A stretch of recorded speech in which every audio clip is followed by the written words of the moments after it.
Experimental demonstration of Newton's third law of motion. ये experimental demonstration है Newton's third law of motion का, और इस एक्सपेरिमेंटल डिमॉन्स्ट्रेशन की वजह से हमें ये प्रूव करना है कि every action has an equal and opposite reaction. हर एक एक्शन का क्या होगा, इक्वल और अपोजिट रिएक्शन होगा। हमें ये प्रूव करना है यहाँ पर। तो हम कैसे प्रूव करेंगे, क्या चीज़ करें जो ये प्रूव हो जाएगी एक्सपेरिमेंटल डिमॉन्स्ट्रेशन है। ठीक है, देखिए आपने दो स्प्रिंग बैलेंस लिए, spring balance A and spring balance B. ठीक है, स्प्रिंग बैलेंस ए आपने इधर की तरफ रखा, इसके एक हुक को स्प्रिंग बैलेंस बी के हुक में इस तरीके से इंटेंगल्ड कर दिया, क्लियर। और नेक्स्ट जो स्प्रिंग बैलेंस बी है, इसका जो हुक है वो आपने वॉल में जाके, वॉल है यहाँ पर हमारी साइड में वॉल, तो वॉल में आपने क्या किया, उस हुक को फंसा दिया। ठीक है, अब आप यहाँ से पकड़ के इसको खींच रहे हैं, एक ह्यूमन हैंड की मदद से आप इसको पकड़ के यहाँ से खींच रहे हैं, इस तरीके से थोड़ा सा घुमा के पकड़ के खींच रहे हैं आप। ठीक है, जब आप इसको पकड़ के यहाँ से इधर की तरफ खींचेंगे तो दिमाग लगाइएगा, आप इधर की तरफ खींच रहे हैं इसको। ठीक है, और ये जो स्प्रिंग बैलेंस है अंदर, इसको स्प्रिंग बैलेंस क्यों बोला जाता है, क्योंकि इसके अंदर स्प्रिंग होती है और बाहर एक मेजरमेंट होता है। ठीक है, स्प्रिंग होती है अंदर की तरफ, ठीक है, और बाहर जो है वो एक स्केल टाइप की बनी हुई होती है, स्केल जिस पे बहुत सारी जो है वो टर्म्स लिखे रहते हैं, 0 1 2 3 4 5 6 7 8 9 10। कुछ स्प्रिंग बैलेंस जो होते हैं वो छोटी फोर्सेस को मेजर करने के लिए होते हैं, उसमें सॉफ्ट स्प्रिंग लगी हुई होती है। और जबकि कुछ हमारे जो हैं वो स्प्रिंग बैलेंस ऐसे होते हैं, कुछ स्प्रिंग, हाँ बेटा, यहाँ पर दो प्रकार के स्प्रिंग बैलेंसेस दिए गए हैं। ठीक है, और ये स्प्रिंग बैलेंसेस जो हैं वो इस टाइप के स्प्रिंग बैलेंसेस होते हैं कि जैसे कि इसमें अंदर मेजरमेंट, यहाँ पे अंदर जो है एक स्प्रिंग सी लगी रहती है, अंदर इस बॉक्स के, पिवोटल बॉक्स है, इसके अंदर स्प्रिंग सी लगी रहती है, और जैसे ही आप इसको खींचते हैं तो स्प्रिंग खिंचती है, उसमें जो है टेंसाइल स्ट्रेंथ होती है तो वो खिंचती है। ठीक है, और बाहर एक रीडिंग लगी रहती है, मीटर टाइप की स्केलिंग होती है जिस पर 0 1 2 3 4 5 6 7 8 9 10 तमाम नंबर लिखे रहते हैं। कुछ स्प्रिंग बैलेंस छोटी फोर्सेस को मेजर करने के लिए होते हैं, तो वो उसमें स्प्रिंग थोड़ी पतली लगी रहती है, कम वेट को उठाने वाली स्प्रिंग लगी रहती है। लेकिन जो बहुत बड़े बड़े जैसे कि हमारे जो गैस सिलेंडर्स होते हैं, इनको उठाने के लिए भी स्प्रिंग बैलेंस होता है, जो हॉकर आता है उसके बाद भी स्प्रिंग बैलेंस होता है। ठीक है, तो वो भी सिलेंडर को उठाता है, 16 किलो 30 किलो 32 किलो उठाता है, तो वो क्या करता है, वो एक बड़ी स्प्रिंग होती है उसके अंदर। कारण क्या होता है, बड़ी स्प्रिंग की वजह से, मोटी स्प्रिंग होगी जिसकी वजह से आसानी से वो खिंचेगी नहीं और वेट एग्जैक्टली मेजर हो जाएगा। अगर वहीं पर हम पतली स्प्रिंग लगा देंगे तो क्या होगा, स्प्रिंग एक बार में खिंच जाएगी और स्प्रिंग बैलेंस हमारा बेकार हो जाएगा। ठीक है, तो स्प्रिंग बैलेंस में जितनी उसकी क्षमता है उससे ज़्यादा लोड हमें नहीं लगाना चाहिए। खैर हम यहाँ तो बहुत कम फोर्स अप्लाई कर रहे हैं। देखिए आपने देखा ये स्प्रिंग बैलेंस ए है, इसका जो हुक है वो स्प्रिंग बैलेंस बी के हुक में फंसा हुआ है, इंटेंगल्ड है। ठीक है, और इस जो स्प्रिंग बैलेंस बी का जो दूसरा पॉइंट है जहाँ से हम किसी चीज़ को पकड़ते हैं, ठीक, जहाँ से उसको पकड़ा जाता है, वो आपने एक वॉल में एक हुक लगा दिया और उस हुक में उसको फंसा दिया। ठीक है, तो यहाँ से यानी स्प्रिंग बैलेंस बी का जो एक हिस्सा है वो तो फिक्स हो गया। अब जो मूव कर सकता है वो क्या है, केवल वो ये हुक है। ठीक है, और ये हुक किसकी वजह से मूव करेगा, कौन खींचेगा उसको, स्प्रिंग बैलेंस। देखिए आप समझिएगा, आपने इसे, इसका ये सर्कुलर पार्ट है, यहाँ पे स्प्रिंग बैलेंस ए का, आपने उंगली फंसाई इसमें और आप इसको खींच रहे हैं। जब आप इसको खींच रहे हैं तो जो इसके अंदर की स्प्रिंग है वो खींचेगी। ठीक है ना, क्योंकि यहाँ पर ये चीज़ तो भाई फिक्स है, ये चीज़ तो फिक्स है, क्लियर। ये तो बहुत ज़्यादा नहीं कर सकता, इसकी स्प्रिंग पे तनाव पड़ेगा, खिंचाव पड़ेगा। ठीक, तो ये खींचेगी इसकी स्प्रिंग इधर की तरफ। तो चूंकि हम इधर की तरफ खींच रहे हैं तो एक्शन फोर्स इधर की तरफ लगेगी, और जब एक्शन फोर्स इधर की तरफ लगेगी, ठीक है, जब एक्शन फोर्स इधर की तरफ लगेगी, स्प्रिंग बैलेंस ए पर एक्शन फोर्स लग रही है इधर की तरफ, ये हमारी एक्शन फोर्स है। सिंपल सी बात है। देखिए आपने भले ही इसको खींचा, इस पर भले ही आपने 5 न्यूटन फोर्स लगाई, इसको खींचा आपने, लेकिन एज अ रिजल्ट फोर्स किस पर लगी, स्प्रिंग बैलेंस बी पर लगी। आप खींच तो इसको रहे थे लेकिन वो खींचा ये। ठीक है, तो यहाँ पर आपने देखा कि जब आप इसको इनडायरेक्टली खींच रहे हैं तो एक्शन फोर्स इस डायरेक्शन में जा रही है। ठीक है, और जबकि ये भी इधर की तरफ बढ़ गया भाई, जब ये इसको आप खींचेंगे तो इसका भी तो खिंचाव इधर की तरफ होगा, तो जो रिएक्शन फोर्स लगेगी वो एक्शन फोर्स के अपोजिट डायरेक्शन में लग जाएगी। यानी एक्शन फोर्स इस डायरेक्शन में वर्क कर रही होगी, क्योंकि हम इसको इधर की तरफ खींच रहे हैं, तो ये स्प्रिंग बैलेंस बी है वो इधर की तरफ खींचेगा। तो अगर एक्शन फोर्स इधर की तरफ लग रही होगी, ठीक है, तो रिएक्शन फोर्स अपोजिट डायरेक्शन में लग रही होगी। तो ये एक्सपेरिमेंटल सेटअप है Newton third law of motion को डिफाइन करने के लिए। और दोनों ही स्प्रिंग बैलेंसेज में बिल्कुल भी डिस्पेरेंसी नहीं आएगी रीडिंग में। अगर एक में 5 न्यूटन होगा तो दूसरे में भी 5 होगा, एक में 10 न्यूटन होगा तो दूसरे में भी 10 न्यूटन होगा। अगर स्प्रिंग बैलेंस ए में 7 न्यूटन होगा तो स्प्रिंग बैलेंस बी में भी 7 न्यूटन होगा। यानी कि जितना एक्शन फोर्स लगाएंगे उतना ही रिएक्शन रिएक्शन फोर्स निकल कर आएगा, दोनों ही स्प्रिंग बैलेंसेस जो हैं वो हमारे सेम रीडिंग को शो करेंगे। तो यहाँ से आई थिंक इतना चीज़ क्लियर हो गई कि every action has an equal and opposite reaction. तो ये एक्सपेरिमेंटल सेटअप था Newton third law of motion को डिफाइन करने के लिए। आई थिंक इतना क्लियर हो गया होगा। Okay, now examples to illustrate Newton's third law of motion. Examples कौन कौन से हमारे Newton's third law of motion को बताने के लिए? तो Newton third law of motion को बताने के लिए एग्जाम्पल्स देखिए, समझिएगा। सबसे पहला एग्जाम्पल दिया गया है, a gun requires when a shot is fired from it. Gun requires समझते हैं क्या होता है? रिक्वायर मतलब होता है पीछे की तरफ झटका देना। जब भी कभी आपने फायर करते हैं, फायर होते हुए देखा है, तो गन जो है या बुलेट भी या फिर कभी तोप वगैरह जो हमारे टैंक्स होते हैं, मिसाइल टैंक्स होते हैं, तो जब फायर करते हैं, फायरिंग से पहले जो तोप होती है वो पीछे की तरफ जाती है, फिर आगे की तरफ जाती है, फिर पीछे की तरफ आती है, ठीक है ना। इस तरीके से फायर होता है, देखा है, क्लियर। तो फायर हम क्यों करते हैं इस तरीके से? उसका एक ही रीज़न होता है कि जब जो तोप होती है वो ऐसा क्यों करती, क्यों झटका मारती पीछे की तरफ? क्योंकि जितनी तेज़ी से उसने अपने अंदर जो गोला उसके अंदर था, जो उसके अंदर फायर बॉल थी, एक तरीके से गोला था, वो गोला उसने जो फेंका आगे की तरफ, ठीक है, तो जितनी वेलोसिटी से उसने एक्शन फोर्स लगाई है उस गोले के ऊपर, ठीक है, तो गोले के ऊपर क्या लगी एक्शन फोर्स? किसने लगाई? तोप ने लगाई, ठीक है ना। तोप ने गोले के ऊपर एक्शन फोर्स लगाई और गोले ने तोप के ऊपर क्या लगाई? रिएक्शन फोर्स लगाई। तो यानी यहाँ पर एक्शन और रिएक्शन फोर्स दोनों अलग अलग केसेस, दोनों अलग अलग ऑब्जेक्ट पे लग रहे हैं, लेकिन लगेंगे ना, तो इस वजह से तोप भी पीछे की तरफ जर्क देती है। वैसा ही गन के केस में होता है। जो गन होती है उसमें भी सेम केस होता है कि हमारा सेम केस क्या होता है, वो ये होता है कि जब आप फायर करते हैं तो जो बुलेट होती है वो आगे फॉरवर्ड डायरेक्शन में जाती है। तो जो एक्शन फोर्स लगा वो गन ने लगाया बुलेट के ऊपर, वो फॉरवर्ड डायरेक्शन में गई, तो बुलेट भी तो गन के ऊपर एक रिएक्शन फोर्स लगाएगा, जिसकी वजह से गन रिकॉइल करती है, जर्क करती है। गन हो, पिस्टल हो, कोई भी आपका ऐसा वेपन हो, ठीक है ना, जिससे फायरिंग होती है, तो वो हमेशा पीछे की तरफ क्या करता है? जर्क करता है। बेटर वेपन वही माना जाता है जो जर्क कम से कम करे, ठीक है। आगे देखिए, तो ये गन का जो रिक्वायरिंग है, ठीक है, when a shot is fired from it, ये एग्जांपल है किसका? Newton third law of motion का। आगे the flying of jet aeroplane and rockets, ठीक है, the flying of jet aeroplane and rockets. आपने ये भी देखा होगा, जैसे कि आप जानते हैं जब आप बलून एक एल्पेनलीबे वाला बलून होता था जिसमें सीटी लगी होती थी, उसमें एयर को ब्लो कर दो और जब उसको छोड़ो तो पिंग करता हुआ ऊपर जाता। देखा था आपने?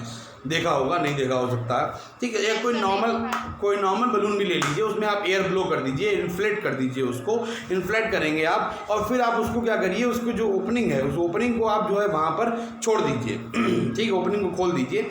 और जब ओपनिंग को आप खोल देंगे तो बलून जो है उसमें से ओपनिंग से हवा निकलेगी नीचे की तरफ, और बलून कहाँ जाएगा? ऊपर की तरफ, ठीक है ना। गुब्बारा में जब हवा निकलती है तो वो कहाँ जाता है? ऊपर की तरफ। बड़ा अजीबोगरीब किस्सा होता है उसमें। उस समय किस्सा क्यों है? क्योंकि एयर जो निकल रही है उसकी ओपनिंग से वो डाउनवर्ड डायरेक्शन में निकल रही है, तो एक्शन फोर्स नीचे की तरफ लग रही है, लेकिन रिएक्शन फोर्स कहाँ लगेगा? ऊपर की तरफ। इसीलिए बलून जो है जब कभी भी आप एयर ब्लो करते हैं, एयर उसमें से निकलती है, एयर जब निकलती है ओपनिंग से, तो क्या होता है? तो ये सिंपल सा फिनोमेनन है कि वो जो है क्या करता है? उड़ता है, ठीक है ना, ऊपर की तरफ जाता है, क्योंकि एक्शन फोर्स नीचे लग रही है और रिएक्शन फोर्स उस समय कहाँ लग रही होती है?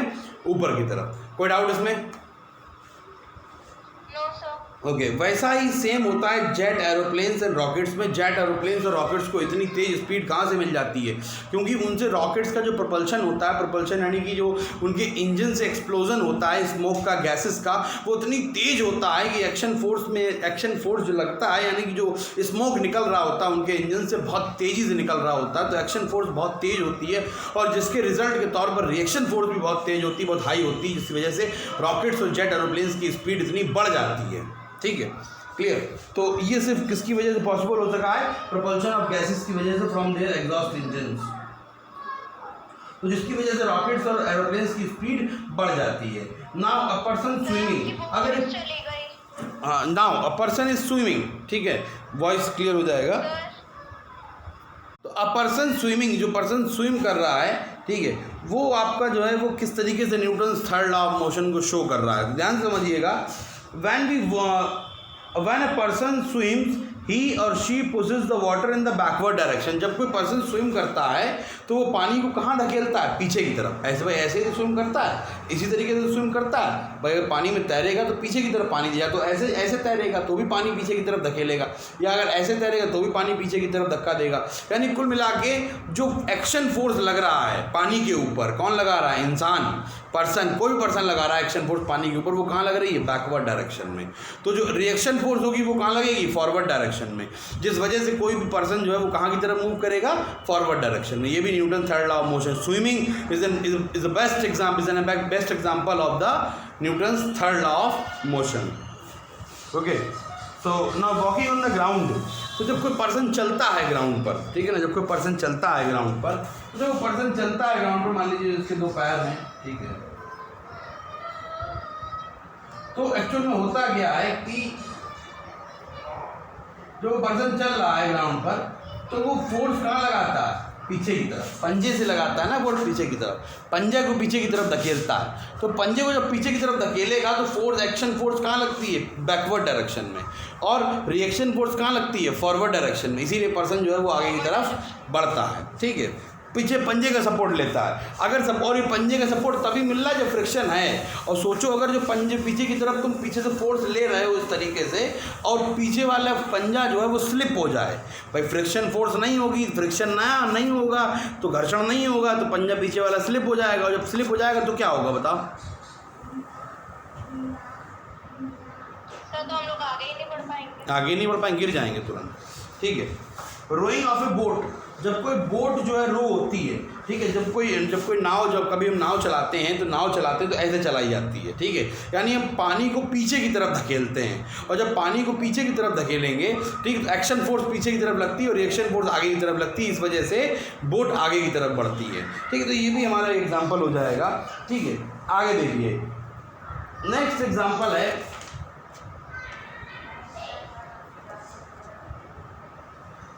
कि जैसे कि आपने देखा होगा बोट जो है, जो हॉर्स कार्ट है, जैसे कि जो फायरमैन होते हैं, फायरमैन जो होते हैं, जो होस पाइप को पकड़ते हैं, जो फायरमैन होते हैं, वो क्या करते हैं? होस पाइप को बहुत ताकत से पकड़ते हैं, ठीक है। क्यों बहुत ताकत से पकड़ते हैं? क्या रीज़न होता है उसका? बहुत ताकत से इसलिए पकड़ते हैं क्योंकि जो फोर्स लग रही है, ठीक है ना, जो एक्शन लग रहा है, वो पानी उस एक्शन फोर्स की वजह से फॉरवर्ड डायरेक्शन में जा रहा है। पानी जो है उस एक्शन फोर्स की वजह से कहाँ जा रहा है? फॉरवर्ड डायरेक्शन में। लेकिन रिएक्शन फोर्स कहाँ लग रही होगी? उस होस पाइप के ऊपर। तो अगर उसको बहुत तेज़ी से नहीं पकड़ेंगे तो क्या होगा आपको मालूम है? वो होस पाइप छूट जाएगा और वो हो सकता है किसी को नुकसान भी कर दे, ठीक है। तो ये इसका बेस्ट एग्जाम्पल है, ठीक। तो अब हम देखेंगे, नेक्स्ट है हमारा, इतना हमारा क्लियर हो गया, ठीक है।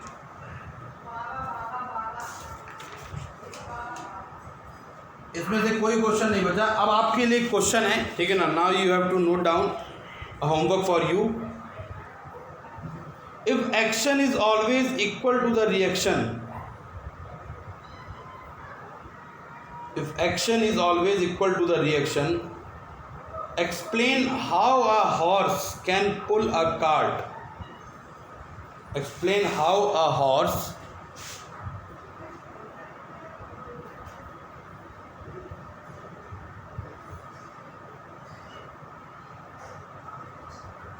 explain action is always equal to the reaction. Explain how a horse can pull a cart. How a horse can pull a cart.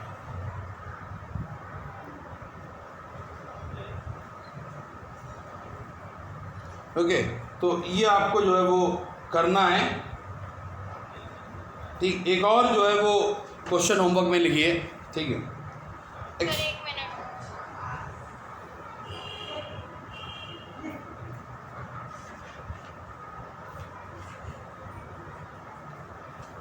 Yes sir. Okay, now explain why is it difficult, explain why is it difficult for a fireman to hold a hose which ejects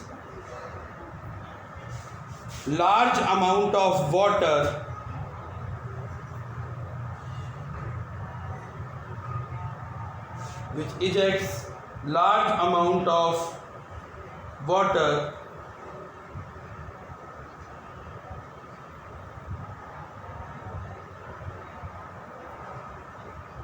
at a high velocity. So water के बाद Large amount of water at a high velocity. At a high velocity.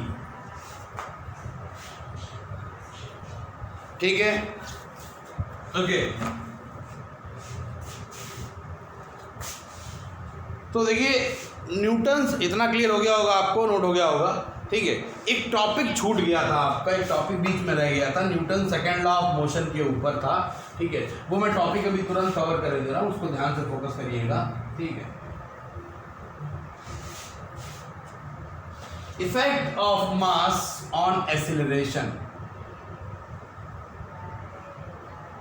effect of mass on acceleration,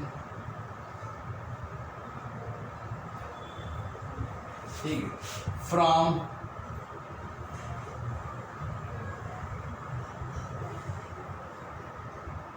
Newton's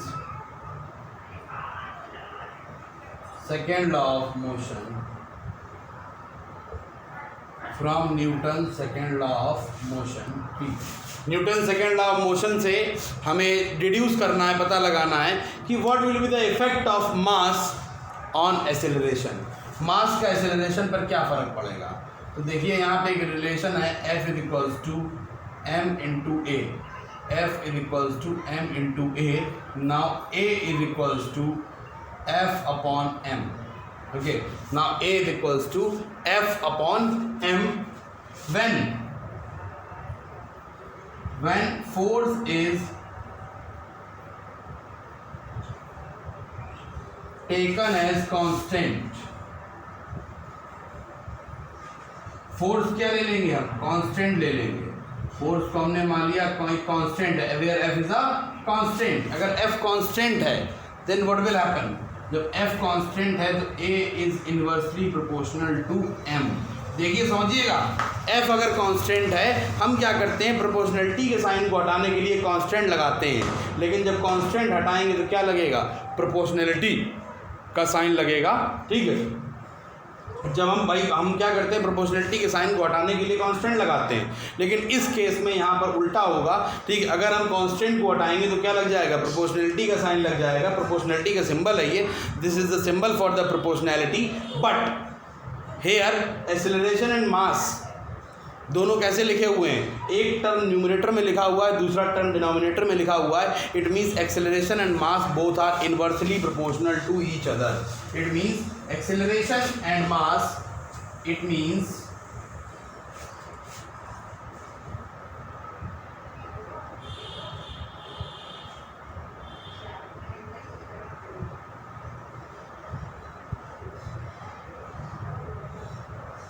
acceleration and mass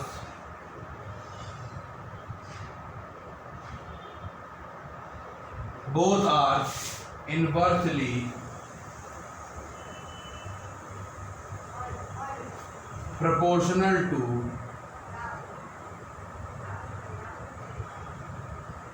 each other। It means acceleration and mass both are inversely proportional to each other। यहाँ पर acceleration और mass दोनों inversely proportional होंगे। अगर acceleration की value बढ़ेगी, अगर acceleration की वैल्यू बढ़ेगी तो mass की वैल्यू कम हो जाएगी, ठीक है। और अगर acceleration की वैल्यू कम होगी तो mass की वैल्यू बढ़ जाएगी, ठीक है। दोनों कैसे हैं, इनवर्सली प्रोपोर्शनल हैं। देखिए यहाँ पर एक्सेलरेशन बढ़ रहा है, ऊपर एरो का मतलब एक्सेलरेशन बढ़ रहा है तो मास कम हो जाएगा, और अगर एक्सेलरेशन कम हो रहा है तो मास बढ़ जाएगा। या इसका उल्टा भी हम कह सकते हैं, मास कम हो रहा है तो एक्सेलरेशन बढ़ जाएगा, और मास ज़्यादा होगा तो एक्सेलरेशन कम हो जाएगा। मैं एक एग्जांपल देके समझाता हूँ। यहाँ पर एक वॉल है, बहुत मोटी सी दीवार है, बहुत मोटी सी दीवार, अमिताभ बच्चन वाली दीवार है, ठीक है। उन्होंने मूवी बनाई है दीवार, वही वाली दीवार है, ठीक है। तो यहाँ से बहुत मोटी सी दीवार है, कंक्रीट है, पूरी ब्रिक की बनी हुई है, ठीक है। एक सिरफिरा लड़का, सिरफिरा ही कहेंगे उसको, यहाँ है, ठीक है, और ये ज़मीन है, ग्राउंड है बढ़िया तरीके से, ठीक। तीसरा लड़का यहाँ खड़ा हुआ है, ठीक है, और ये लड़का जो है, ठीक, वो दोनों हाथों से अपने, ठीक, दीवार को धक्का दे रहा है, और दीवार को धक्का दे रहा है, साथ में जो है उसके पैरों में स्केट्स हैं। वो क्या पहने हुए हैं? स्केट्स पहने हुए हैं, ठीक, स्केट्स पहने हुए हैं। स्केट्स पहन के वो दीवार को धक्का दे रहा है, ठीक है, और स्केट्स पहन के दीवार को धक्का दे रहा है, लगातार लगा पड़ा है। तो देखिए इसका मास बहुत ज़्यादा है और इसका मास बहुत कम है। तो अगर हम बात करेंगे कैपिटल M की, तो mass of capital M is very very very much greater than small m, ठीक है। दीवार का मास बहुत ज़्यादा है। कैपिटल M किसका मास हमने कंसीडर किया? Mass of the wall. और स्मॉल m किसका मास कंसीडर किया हमने? बॉय का, ठीक है। तो मास ऑफ द बॉय, तो यहाँ पर हमने दिखाया कि capital M is very very very much greater than small m। It means mass of the ball is very much greater than the mass of the boy. तो mass of the boy से बहुत ज़्यादा है इसका मास ball का। अब ये boy जो है इस बॉल के ऊपर क्या लगाएगा? एक्शन फोर्स लगाएगा। यानी बॉय जो है इस बॉल के ऊपर एक्शन फोर्स लगा रहा है, इसे कहेंगे F ऑफ A।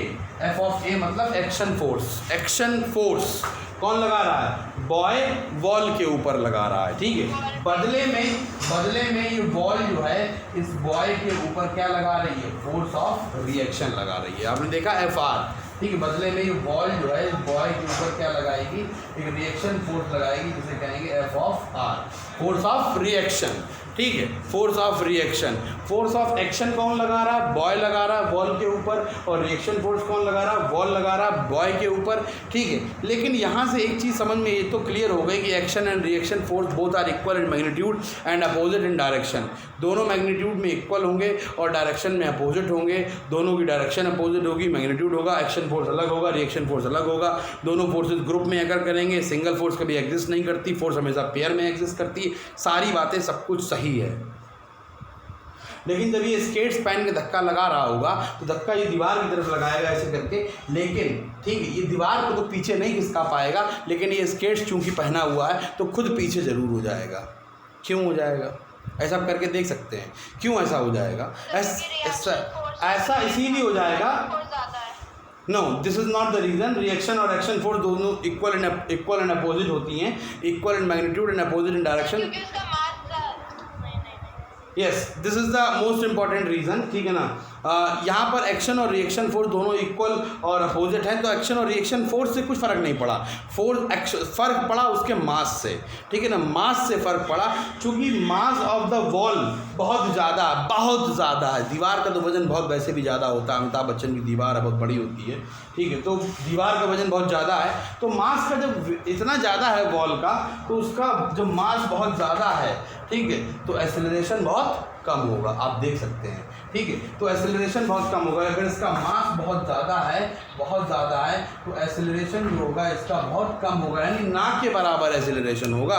एक्सेलरेशन होगा ही नहीं, एक तरीके से आप कह सकते हैं, बिल्कुल एक्सेलरेशन नहीं होगा। वॉल जो है वो अपनी जगह पर टिकी रहेगी, उसमें कोई एक्सेलरेशन नहीं होगा। लेकिन चूँकि बच्चे का, इस लड़के का, सिर्फ लड़के का जो मास है वो कम था, मास चूँकि कम था तो इसमें एक्सेलरेशन क्या होगा? ज़्यादा होगा, इसीलिए ये पीछे की तरफ मूव कर गया। तो एक्सेलरेशन उसी बॉडी में होता है, भले ही दोनों फोर्सेज इक्वल एंड अपोजिट हैं, कोई फ़र्क नहीं पड़ता, लेकिन एक्सेलरेशन उसी चीज़ में होगा जाके जिसका मास कम होगा। तो आई थिंक इतना क्लियर हो गया होगा। Now you can take the screenshot of this, ठीक है। तो ये एक रिलेशन है, here acceleration and mass both are inversely proportional to each other, और you can say acceleration is inversely proportional to mass. Acceleration is inversely proportional to mass.